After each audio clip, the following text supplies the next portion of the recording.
சோழவரம் அருகே ஞாயிறு கிராமத்தில் எழுந்தருளியுள்ள அருள்மிகு ஸ்ரீ எல்லையம்மன் ஆலய மகா கும்பாபிஷேகம் வெகு விமரிசையாக நடைபெற்றது. திருவள்ளூர் மாவட்டம் சோழவரம் அருகே ஞாயிறு கிராமத்தில் எழுந்தருள அருள்மிகு ஸ்ரீ எல்லையம்மன் ஆலய மகா கும்பாபிஷேகம் வெகு விமரிசையாக நடைபெற்றது.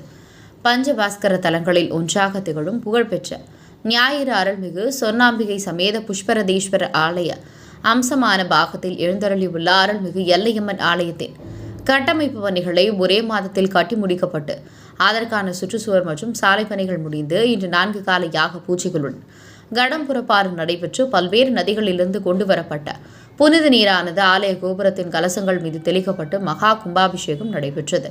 பின்னர் கூடியிருந்த பக்தர்கள் மீது புனித நீர் தெளிக்கப்பட்டது. அப்போது அனைத்து பக்தர்களும் ஓம் சக்தி என அம்மன் திருநாமம் எழுப்பி அம்மனை வழிபட்டனர்.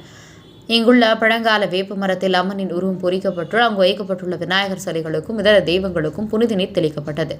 இந்த கும்பாபிஷேகத்தில் சென்னை, திருவள்ளூர் மாவட்டத்தில் பல்வேறு பகுதியிலிருந்தும் ஏராளமான பக்தர்கள் கலந்து கொண்டனர். இந்த ஆலயத்தின் பணிகளை ஞாயிறு கிராம மக்களுடன் ஆர்.கே. கிருஷ்ணமூர்த்தி என்பவர் மேற்கொண்டார்.